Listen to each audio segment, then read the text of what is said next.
Intelligence officer Velkera of the Zenthari Empire adjusted her luminescent scales with smug satisfaction as she reviewed the datapad containing Earth's pathetic evolutionary history.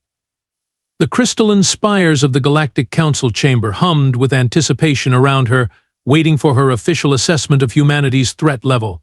Honorable Council members, she began, her voice dripping with condescension, I present to you the most laughable species we have ever encountered. These humans spent 99% of their existence running away from everything that wanted to eat them. A chorus of amused chittering filled the chamber as holographic displays showed primitive humans cowering from massive predators. Velkera's four eyes gleamed with malicious delight as she continued her presentation. Observed their pitiful ancestors, fleeing from saber-toothed cats, hiding in caves from dire wolves, and trembling before creatures we would consider household pets. They survived ice ages by sheer dumb luck, developed tools because they were too weak to fight with claws, and somehow stumbled into space travel despite having the survival instincts of frightened rodents. High Counselor Thexmaran leaned forward in his biomechanical throne, his tentacles writhing with amusement. And their current military capabilities, Officer Velkera? Primitive projectile weapons, chemical explosives, and nuclear devices that would barely scratch our shielding, she replied with a dismissive wave of her clawed appendage. Their largest warships are smaller than our transport vessels. They have exactly zero experience with interstellar warfare, and their entire planet possesses fewer resources than a single Zenthari mining colony. The council erupted in laughter, the sound echoing off the chamber's curved walls like the hunting calls of apex predators celebrating an easy kill. Then it is decided, declared High Counselor Thexmaran, his voice carrying the weight of absolute authority. The Zenthari Fifth Fleet will claim this Earth as our newest agricultural world. The humans can serve as laborers in the terraforming process, assuming any survive the initial pacification. Velkera's scales rippled with pleasure at the thought of such an effortless conquest. Shall I recommend minimal force deployment, Honorable Counselor? Perhaps 3 battlecruisers would be sufficient to subdue their entire species. Make it 2, Thexmaran replied with casual cruelty. No sense wasting fuel on such insignificant prey. After all, what possible threat could former victims pose to the galaxy's apex predators? The Council's laughter grew louder, filled with the confidence of beings who had never known defeat, never experienced fear, and certainly never imagined that somewhere in the cold void of space, the descendants of Earth's most persistent hunters were about to remind the universe why humanity had earned its place at the top of the food chain through sheer, bloody-minded determination. Allow me to regale you with the absolutely hilarious tale of human survival, Velkera continued, her voice thick with mockery as she activated the holographic timeline.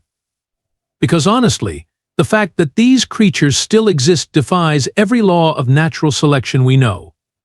The display flickered to life, showing Earth's prehistoric landscape teeming with massive, terrifying predators. Velkera gestured dramatically at the images, her scales shimmering with amusement.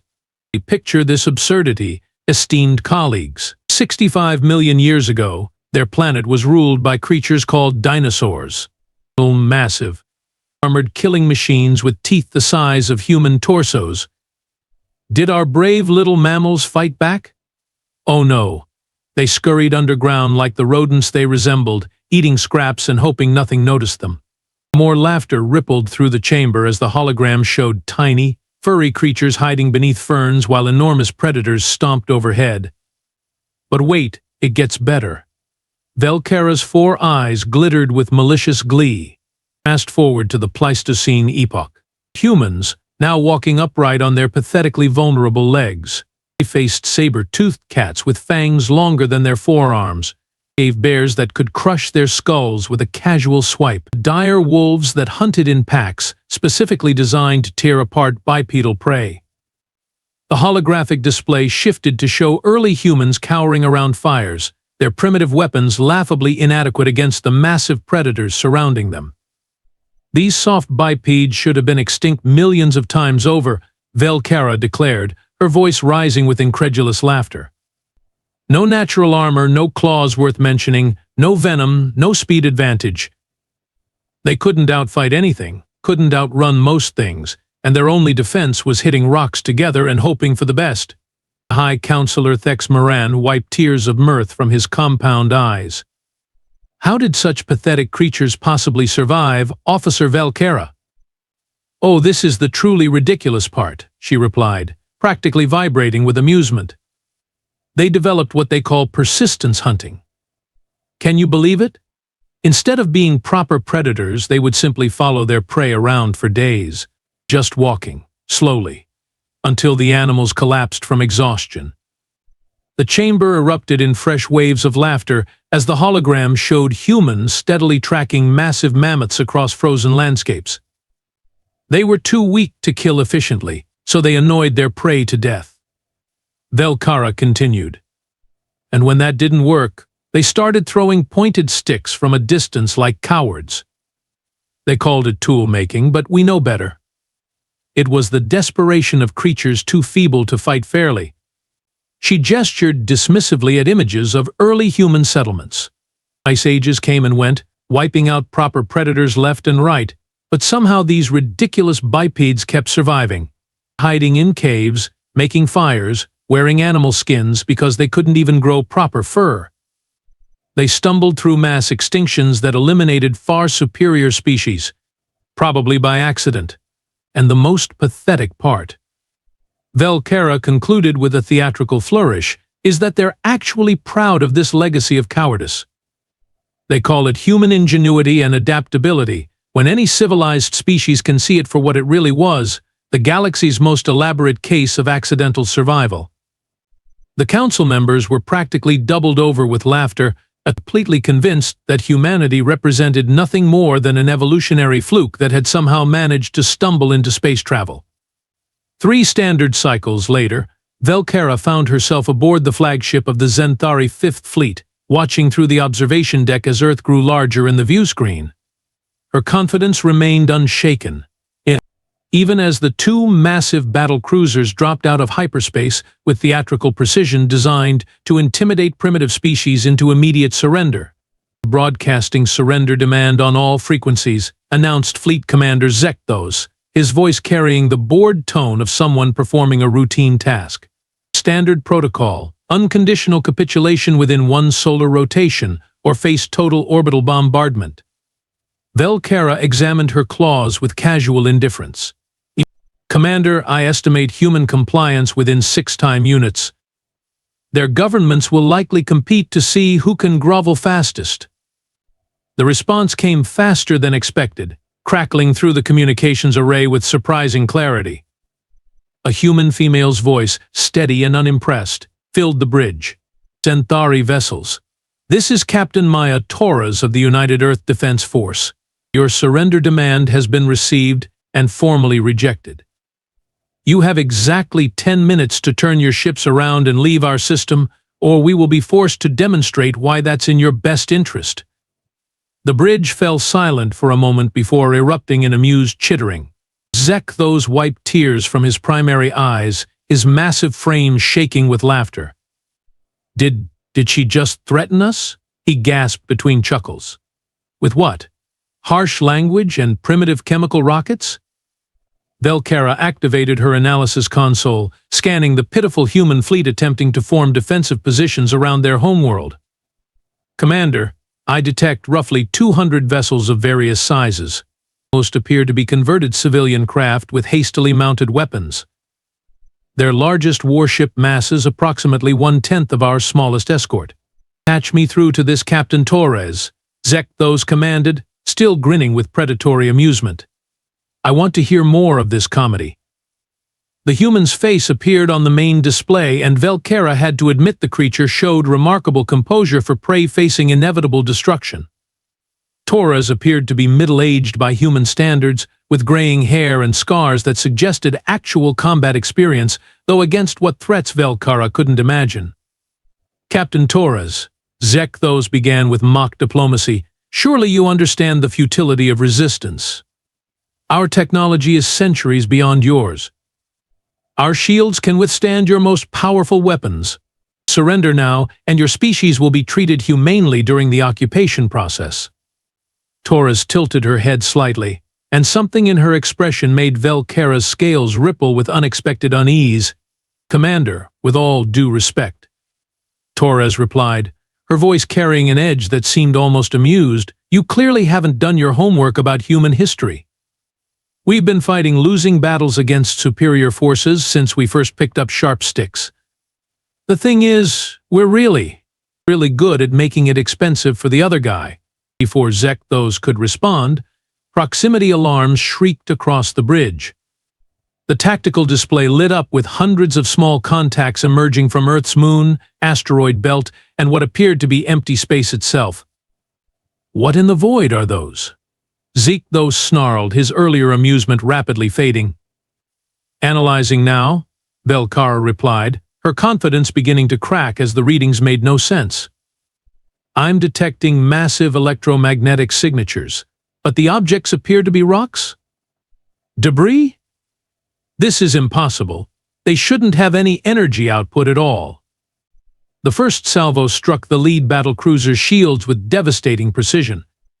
Not the crude chemical explosives or primitive missiles they had expected, but coordinated strikes from kinetic projectiles moving at significant fractions of light speed, each one guided by sophisticated targeting systems hidden within seemingly natural asteroid camouflage.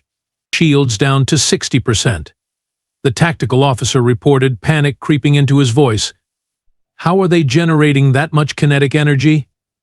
Torres' voice cut through the chaos with infuriating calm. Did you really think we'd just line up our pretty ships and wait for you to shoot them?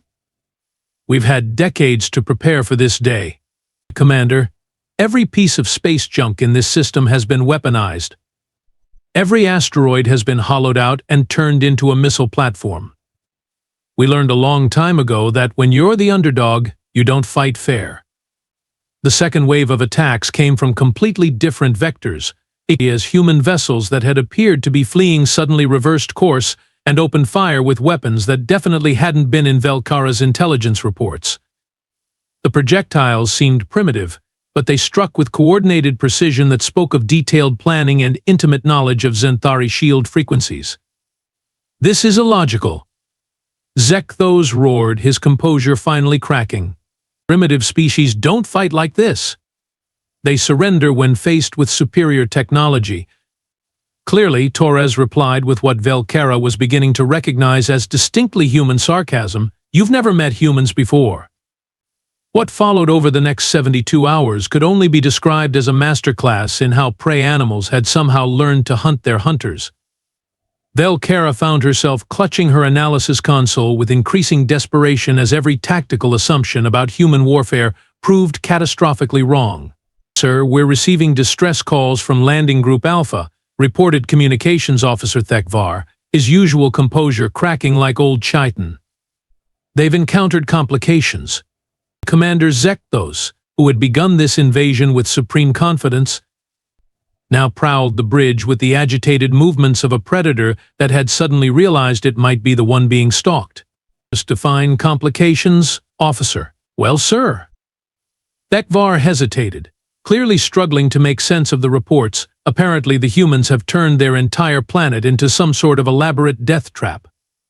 Our forces landed in what appeared to be an empty forest clearing, only to discover that every tree had been rigged with explosive devices. The local wildlife has somehow been weaponized. Velkera's four eyes widened in disbelief. Weaponized wildlife? That's impossible. Primitive species don't have the technology to control animal behavior on a planetary scale. That's what I thought too, Thekvar replied grimly, until I received a report about soldiers being attacked by coordinated packs of creatures called bears that seemed to know exactly where our personnel would take cover. And apparently, something called fire ants have been genetically modified to be attracted to the electromagnetic signatures of our equipment.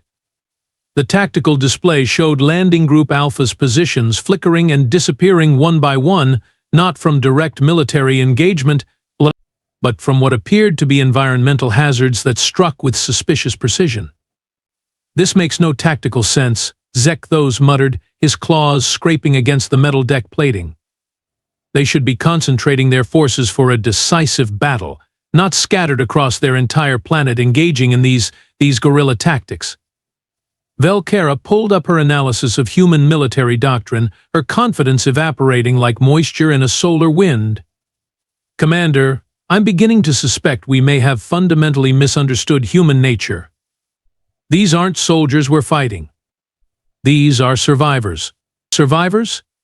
Zekthos turned to face her, his expression a mixture of confusion and growing alarm. Think about it, sir, Velkera continued, her voice taking on a note of panic she couldn't quite suppress. We mocked them for running away from predators. But what if that wasn't cowardice? What if they were learning? Every encounter with a superior force taught them new ways to avoid direct confrontation while still eliminating threats. The communications array crackled with another report, this one from Landing Group Beta. Command, we've established a perimeter around what appeared to be a human settlement, but the buildings are empty. All of them. It's like the entire population just vanished into thin air. Track them, Zekthos ordered. Use thermal imaging, electromagnetic sensors, whatever it takes. We tried, sir. The thermal readings are everywhere. It's like the humans are broadcasting false heat signatures from hundreds of locations simultaneously. And our electromagnetic sensors keep picking up what appear to be communication arrays, but when we investigate, we find nothing but empty caves and abandoned tunnels. Velkera felt her scales beginning to change color, an involuntary response to stress that she hadn't experienced since her academy training. Sir, I'm detecting a pattern here. The humans aren't fighting us directly because they can't win a conventional engagement. Instead, they're using their environment as a weapon. Explain, Zekthos demanded, his voice tight with frustration. Every report mentions environmental factors working against our forces, she said, pulling up tactical data with increasingly frantic claw movements. Sudden weather changes that ground our atmospheric craft, seismic activity that collapses tunnels after our troops enter them. Even the local bacterial ecosystem seems to be interfering with our equipment in ways that should be impossible. As if summoned by her words, another transmission burst through the static. This time it was a video feed from a reconnaissance drone, and what Velkera saw made her blood turn cold in her veins. The drone's camera showed a squad of Zenthari soldiers moving cautiously through what appeared to be a human urban area. Everything seemed normal until the ground beneath them suddenly gave way, revealing that the entire street had been hollowed out and converted into a massive pit trap. But instead of simple spikes at the bottom, the pit was filled with some sort of corrosive liquid that began eating through their armor immediately. Before the soldiers could call for extraction, human figures emerged from concealed positions in the surrounding buildings. Not soldiers in uniform, but civilians of all ages, each armed with weapons that seemed to be cobbled together from industrial equipment and household items. They moved with the coordinated precision of a pack, but there was something else in their movements. Something that made Velkera's predator instinct scream warning she couldn't understand. They're hunting us, she whispered, the realization hitting her like a physical blow. By the void, they're actually hunting us. The video feed showed more human civilians appearing from sewers, rooftops, and hidden passages that hadn't existed on any of their reconnaissance maps. They didn't charge into battle like proper warriors. Instead, they struck from concealment, disappeared, and struck again from completely different positions, using the urban environment like a three-dimensional maze designed specifically to confuse and disorient larger, more heavily armed opponents. This is impossible, Zekthos snarled, but his voice carried less conviction than before. We are the apex predators of the galaxy. We have conquered dozens of worlds. We do not get hunted by primitive prey animals. Commander, Velkera said quietly, her voice barely above a whisper, what if we were wrong? What if they were never prey animals at all? The bridge fell silent except for the steady stream of distress calls and casualty reports flowing in from the surface. Each transmission painted the same picture: Zenthari forces, equipped with superior technology and overwhelming firepower, You being systematically picked apart by an enemy that refused to fight according to any recognized tactical doctrine. Sir, Communications Officer Thekvar interrupted, his voice shaking. I'm receiving a transmission from Captain Torres. She's requesting to speak with you directly. When Torres' face appeared on the display, she looked exactly the same as before, calm and composed, but now Velkara could see something else in her expression, something that made her understand, with horrible clarity, exactly what kind of creatures they had decided to hunt. Commander Zekthos, Torres said pleasantly, I hope you're beginning to appreciate the situation you've placed yourself in. You see, we've been preparing for visitors like you for quite some time now. And we've learned from every predator that ever tried to make a meal out of us. Her smile was the most terrifying thing Velkara had ever seen, because it wasn't the expression of a warrior or a soldier. It was the smile of something that had spent millions of years learning exactly how to kill things that were bigger, stronger, and better armed than itself. Welcome to Earth, Commander. We do hope you enjoy your stay. The transmission cut out, leaving the bridge in stunned silence.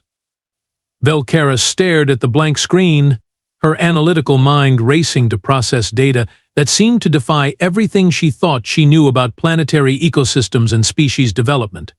Officer Velkara, Commander Zekthos said slowly, his voice carrying a tone she had never heard from him before. I want you to run a complete ecological analysis of this planet.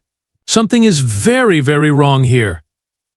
Velkara's claws danced across her console with desperate efficiency, pulling up sensor readings that painted an increasingly horrifying picture. Commander, the preliminary data is unprecedented. This planet's biodiversity index is beyond anything in our databases. Elaborate, Zekthos ordered, though something in his posture suggested he already suspected what she might find. Sir, most habitable worlds support roughly 12 to 15 apex predator species per continent. Earth has over 400. Velkara's voice cracked slightly as she continued reading the data. And that's just the large predators. The microscopic life forms alone could sterilize our homeworld in a matter of days. The bridge crew exchanged nervous glances as more reports filtered in from the surface. Landing Group Delta had just lost contact after encountering something called Australian wildlife, while Landing Group Gamma was requesting immediate medical evacuation due to exposure to poison ivy, which apparently was just a plant that made skin fall off. There's more, Commander, Velkara continued, her scales now shifting through color patterns that indicated deep existential terror. According to these readings, virtually everything on this planet is actively trying to kill everything else. The plants produce toxins. The animals hunt in coordinated packs. Even the weather patterns seem designed to eliminate life. She pulled up a holographic display showing Earth's ecosystem in three-dimensional detail, and the assembled bridge crew gasped at what they saw. Instead of the typical balanced food web found on civilized worlds, Earth's ecosystem resembled nothing so much as a planet-wide gladiatorial arena where every species was locked in constant, merciless competition for survival. By the void, whispered Tactical Officer Nextar, it's like someone took every nightmare from our evolutionary past and compressed it into a single world. Exactly, Velkara said, her voice barely audible. And humans didn't just survive in this environment. They thrived in it. They became its ultimate product. Commander Zekthos leaned forward, his compound eyes fixed on the ecological display. What do you mean, ultimate product?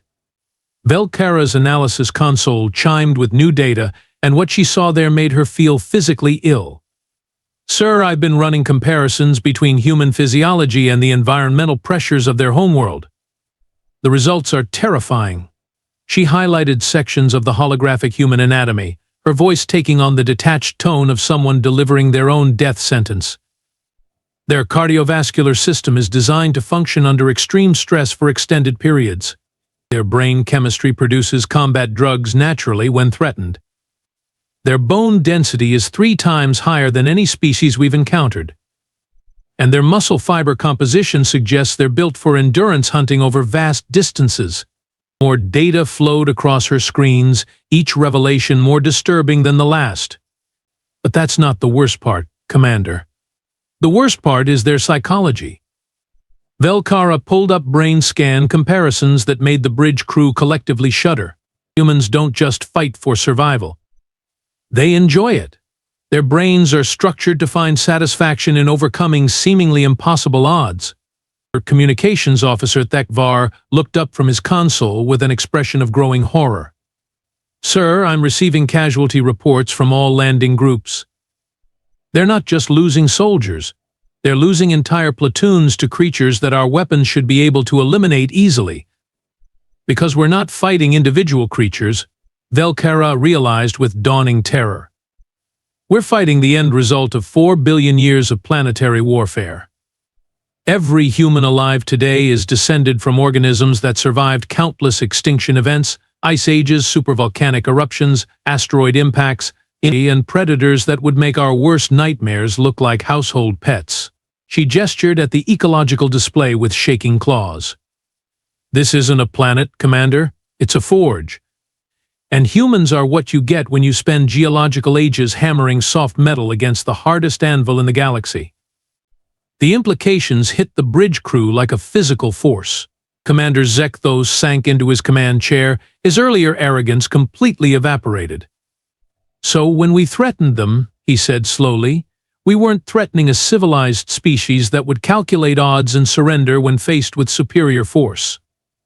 "No, sir," Velkara confirmed, her voice hollow with realization. "We threatened the survivors of a death world. Creatures whose entire evolutionary history has been shaped by the fundamental principle that anything trying to kill you must be killed first, no matter how big it is, no matter how well armed it is, and no matter how impossible the odds might seem." The bridge's emergency lighting began flashing as proximity alarms sounded once again. This time, the tactical display showed human vessels emerging from what had appeared to be empty space, moving in coordinated formations that spoke of planning, patience, and intimate knowledge of Zenthari fleet movements. "Sir," Tactical Officer Nextar reported, his voice tight with panic, "the humans have somehow surrounded our entire fleet. I'm reading energy signatures that match our own weapon systems." Velkara felt the last of her analytical composure crumble as she realized what had happened. "They've been studying us, Commander, learning our technology, adapting our weapons, turning our own tools against us. Just like they've been doing with every predator species on their world for millions of years." As if to confirm her words, Captain Torres' voice filled the bridge once more, calm and professional and absolutely terrifying in its complete lack of malice. "Commander Zekthos, this is your final warning. Leave our system now, and we'll let you go home with a story to tell. Stay, and we'll show you exactly why everything that ever tried to hunt humans is now extinct." The silence that followed was broken only by the sound of Velkara's claws scratching against her console as she calculated the odds of survival for the Zenthari Fifth Fleet. The numbers were not encouraging. Before Commander Zekthos could respond to Torres' ultimatum, another human voice crackled through the communications array, this one carrying the distinctive accent of what Velkara's linguistic analysis identified as someone from Earth's scientific community. "Captain Torres, this is Dr. Elena Vasquez reporting from Research Station Omega. Phase 3 is complete. We're ready to demonstrate our latest innovations to our guests." Velkara's 4 eyes widened as she frantically scanned the surrounding space. "Commander, I'm detecting massive energy buildups from multiple vectors, but the signatures are impossible. They're using our own shield harmonics against us." "What do you mean our own shield harmonics?" Zekthos demanded, his voice tight with panic. "Sir, the humans appear to have reverse-engineered our technology from the wreckage of the first wave attacks. But they haven't just copied it. They've improved it." Velkara's voice carried the tone of someone witnessing their own execution. "These energy readings suggest they've somehow increased the efficiency of our weapon systems by 40%. Dr. Vasquez's voice cut through their conversation with the cheerful tone of someone about to reveal a particularly impressive science project. "You see, Commander Zekthos, one of the advantages of being persistence hunters for millions of years is that we've gotten very, very good at studying our prey. Every piece of your technology that fell into our hands has been dissected, analyzed, and rebuilt according to human engineering principles. The tactical display suddenly exploded with new contacts as what appeared to be human vessels decloaked throughout Zenthari formation. But these weren't the primitive craft they had encountered during the initial engagement. These ships moved with predatory grace, their hulls incorporating obvious Zenthari design elements but twisted into configurations that seemed to defy conventional physics. Impossible, breathed Tactical Officer Nextar. Those ships are using our hyperspace technology, but they're achieving velocity ratios that our best engineers said were theoretically impossible. That's because your engineers were thinking like prey, Dr. Vasquez replied with audible satisfaction. They built their technology for defense and retreat. We rebuilt it for hunting. The first human counterattack came without warning. A coordinated strike that demonstrated tactical knowledge that could only have come from detailed study of Zenthari fleet formations and combat doctrines. But instead of the clumsy frontal assault Velcara had expected, the human vessels moved like a pack of predators, using their superior speed and maneuverability to isolate individual Zenthari ships before overwhelming them with concentrated firepower. "They're hunting us," Commander Zekthos whispered, his voice carrying the same horrified realization that Velcara had experienced hours earlier. "They're actually hunting us like animals." "Sir, I'm receiving distress calls from the destroyer Thek Moran," Communications Officer Thekvar reported, his voice cracking with panic. "They're requesting immediate support. The humans have somehow disabled their main engines and are boarding them." The main view screen switched to a feed from the beleaguered destroyer, and what Velcara saw there would haunt her dreams for the rest of her life. Human boarding parties, equipped with powered armor that incorporated Zenthari technology, and moved through the ship's corridors with the systematic efficiency of apex predators clearing a territory of competing threats. But it wasn't their equipment that terrified her. It was their faces. Behind the transparent faceplates of their helmets, the humans wore expressions of calm, professional focus. They weren't angry or desperate or afraid. They were working. "By the void," Velcara gasped.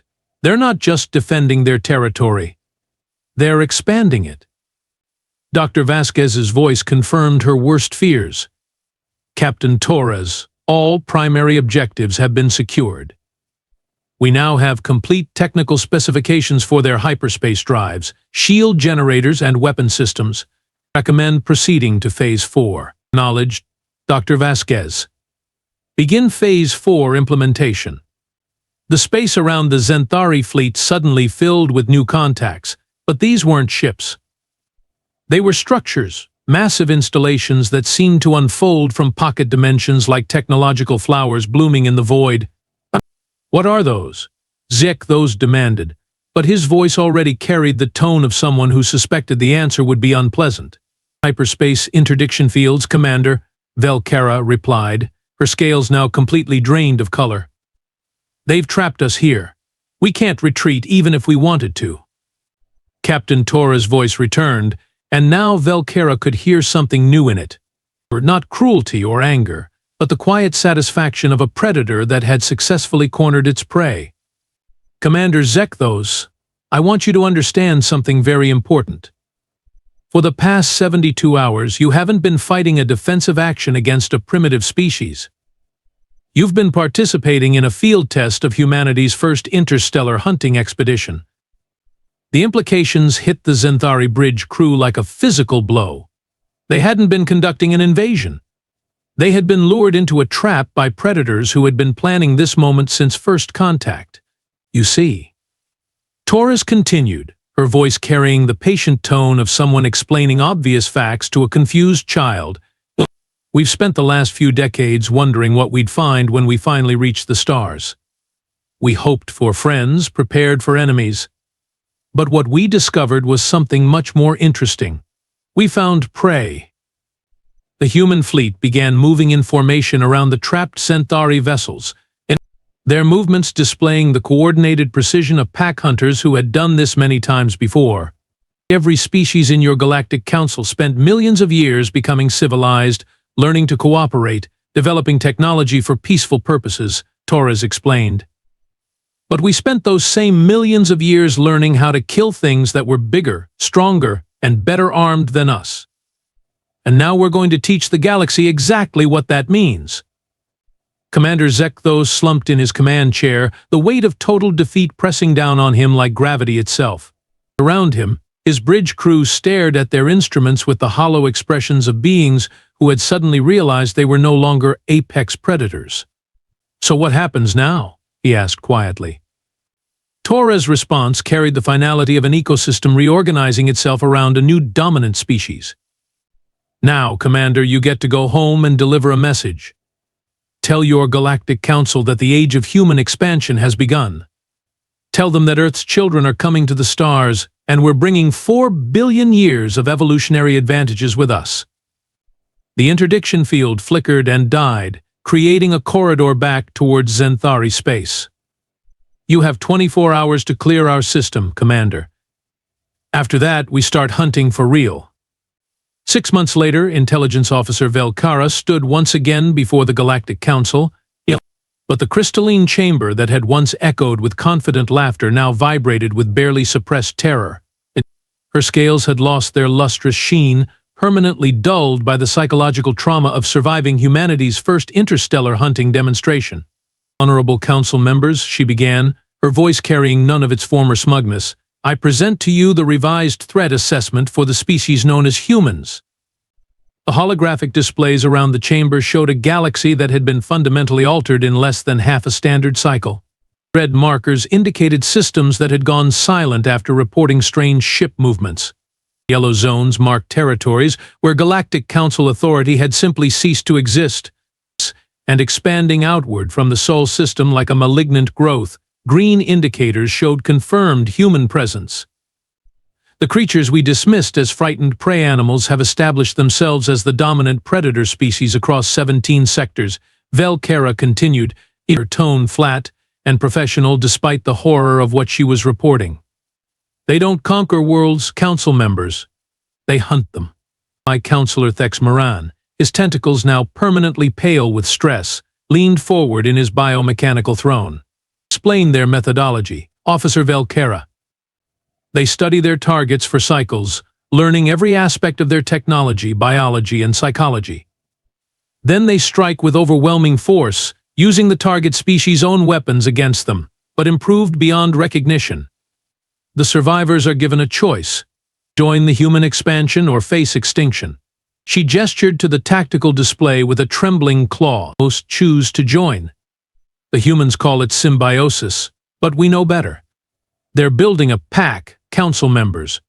A galaxy-spanning pack of apex predators with humanity at its head." The chamber fell silent except for the nervous chittering of species that had spent millennia believing themselves to be the galaxy's dominant life forms. "And their expansion rate?" Thexmaran asked, though his voice suggested he already suspected the answer would be unpleasant. "Accelerating exponentially," Velkara replied. "Each species they absorb provides new technological innovations that they integrate into their hunting methodology. They're not just conquering the galaxy, they're evolving it according to their own predatory specifications." She activated a final holographic projection, this one showing a communication that had been broadcast across all known frequencies just days earlier. Captain Maya Torres appeared, now wearing the insignia of what humans called the Galactic Integration Fleet, to all civilized species of the galaxy. Torres' recorded voice filled the chamber. "Humanity extends an invitation to join us in the next phase of galactic evolution. We offer partnership, protection, and prosperity to those wise enough to accept our guidance. As to those who prefer the old ways of doing things." The recording paused, and Torres' smile carried all the warmth of a supernova. "Well, we've always enjoyed a good hunt." Velkara deactivated the display and faced the council with the resigned expression of someone delivering an obituary. "In conclusion, honorable council members, our initial assessment was flawed. We believed we were encountering a species of former prey animals who had stumbled into space travel. What we actually found were the end products of the most efficient evolutionary crucible in known space. creatures who had spent 4 billion years learning to kill anything that threatened them. She paused, her voice taking on a bitter irony that would have been unthinkable during her first presentation. The humans were right about one thing. They are former prey animals. But what we fail to understand is that when prey animals become apex predators, they don't forget how to be hunted. They just get really, really good at making sure it never happens again. The crystalline spires of the Galactic Council chamber hummed one final time with the sound of a civilization realizing that the age of safe assumptions had ended forever. And somewhere in the vast darkness between stars, humanity's children continued their patient expansion across the galaxy, carrying with them the fundamental lesson that Earth had taught them so very well in the end. The only difference between predator and prey is who gets to walk away when the hunting is done.